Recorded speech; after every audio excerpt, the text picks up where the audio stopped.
अस्सलाम वालेकुम dear students. आज हम अपना लेक्चर नंबर 14 स्टार्ट करने जा रहे हैं, जिसमें हम mathematical method by SM. Yusuf chapter number 11 जो कि लैप्लास ट्रांसफॉर्म और इन्वर्स लैप्लास ट्रांसफॉर्म से रिलेटेड है। आज हम उसकी एक्सरसाइज 11.2 स्टार्ट करेंगे। ठीक है, एक्सरसाइज 11.2 स्टार्ट करने से पहले इसमें भी कुछ इंपॉर्टेंट प्रॉपर्टीज़ यूज़ होती हैं, उनको हम पहले देखेंगे कि वो कौन सी होती हैं और उनको हम किस तरह से यूज़ कर सकते हैं। इन प्रॉपर्टीज़ का यूज़ क्यों करना है, कहाँ पर करना है, इन्वर्स लैप्लास ट्रांसफॉर्म फाइंड करने के लिए। ठीक है, इससे पहले हम लैप्लास ट्रांसफॉर्म फाइंड करने के लिए जो प्रॉपर्टीज़ यूज़ करते हैं उनको हम डिस्कस कर चुके हैं फर्स्ट या सेकंड लेक्चर में।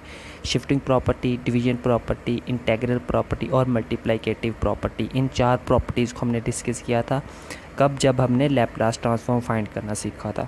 अब क्योंकि हमने इन्वर्स लैप्लास ट्रांसफॉर्म फाइंड करना सीखना है, तो इससे रिलेटेड भी कुछ प्रॉपर्टीज़ हैं, वो हमने आज के लेक्चर में डिस्कस करनी है। क्लियर है? सो सबसे पहले बात करते हैं हम यही वो 5 प्रॉपर्टीज़ हैं जो कि यूज़ होनी है। ठीक है, इन क्वेश्चन के अंदर इनको थोड़ा सा समझ लेते हैं कि ये है क्या।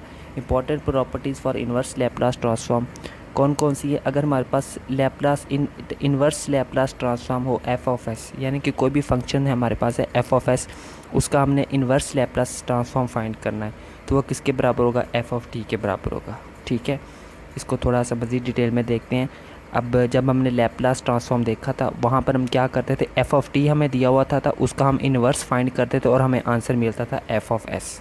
ठीक है, अब यहाँ पर क्या होगा, उलट होगा सब कुछ। ठीक है, उन्होंने हमें एफ ऑफ एस दिया हुआ है और दिया हुआ नहीं, यानी कि पहले से किसी फंक्शन का उन्होंने हमें लैप्लास ट्रांसफॉर्म दिया हुआ होगा। ठीक है, फिर हम उसका इन्वर्स लैप्लास ट्रांसफॉर्म फाइंड करेंगे। जब इन्वर्स लैप्लास ट्रांसफॉर्म फाइंड करेंगे तो उसका हमारे पास जो आंसर है वो एफ ऑफ टी के बराबर आएगा। ठीक है, तो बात करते हैं, अगर इस तरह को कुछ फंक्शन दिए हुआ, फिर हमारे पास जो फर्स्ट प्रॉपर्टी है वो कौन सी है। फिर अगर जो एफ ऑफ एस है, अगर वो कुछ हमारे पास हो इस फॉर्म में, यानी कि एस में से माइनस ए रहो, समथिंग माइनस हो रही हो, तो फिर वो किसके बराबर होगा? E raise to the power a t dot f of T.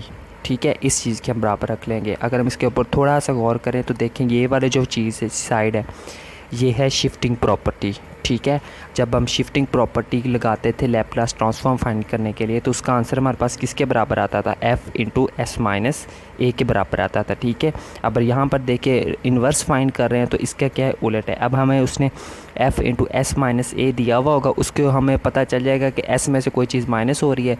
जब एस में से कोई चीज़ माइनस हो रही है तो हमें पता चल जाता है कि वहाँ पर शिफ्टिंग प्रॉपर्टी का यूज़ हो रहा है, और शिफ्टिंग प्रॉपर्टी को जो असल फॉर्म होती है वो हमने लिख लेनी है। अगर यहाँ पर प्लस हो रहा हो तो यहाँ पर क्या आ जाएगा? माइनस। ठीक है, ये थी हमारे पास फर्स्ट प्रॉपर्टी। उसके बाद देखते हैं सेकंड प्रॉपर्टी क्या है हमारे पास। सेकंड प्रॉपर्टी है, अगर इस एस के साथ, यानी कि ये जो एस है इसके साथ अगर कोई कांस्टेंट या कोई भी चीज़ अगर मल्टीप्लाई हो रही हो, जैसे यहाँ पर सी मल्टीप्लाई हो रहा है, तो फिर वो किसके बराबर होगा? 1/1 c f of t over c. ठीक है, बहुत आसान सी प्रॉपर्टी है ये वाली, यानी कि जो फंक्शन भी यहाँ पर एस के साथ मल्टीप्लाई हो रहा होगा ना, उसको हमने 1/c के साथ मल्टीप्लाई भी करना है और एफ ऑफ टी में टी पर उसको हमने डिवाइड भी कर देना है। ठीक है, ये थी हमारे पास सेकंड प्रॉपर्टी। उसके बाद देखते हैं थर्ड प्रॉपर्टी। थर्ड प्रॉपर्टी में अगर हमने लैप्लास ट्रांसफॉर्म फाइंड करना हो, अगर हमें दिया हुआ हो f raise to the power n आ जाए, ठीक है, यानी कि जो भी हमें फंक्शन दिया हुआ हो उसकी अगर पावर कोई आ रही हो एन, तो वो किसके बराबर होगा? उसको हम कुछ इस फॉर्म में हम लिख सकते हैं जब हम उसका इन्वर्स फाइंड करें, यानी कि -1 raise to the power n t raise to the power n f of t. ठीक है, अब इस तरह की प्रॉपर्टी हम पहले भी पढ़ चुके हैं। वो कौन सी थी? मल्टीप्लिकेटिव प्रॉपर्टी में हम कुछ इस तरह से करते थे। ठीक है, तो जो भी वहाँ पर टी की पावर एन होती थी, हम उतने टाइम उसका डेरिवेटिव ले लेते थे। ठीक है, तो यहाँ पर भी कुछ वैसा ही सीन है, थोड़ी ऐसा डिफरेंट है। ठीक है, तो जो भी हमें एफ ऑफ एस दिया हो, अगर उसकी कोई पावर आ रही हो तो उसको हम इस फॉर्म में लिख लेंगे। क्लियर है? उसके बाद देखिए नेक्स्ट प्रॉपर्टी हमारे पास प्रॉपर्टी नंबर 4।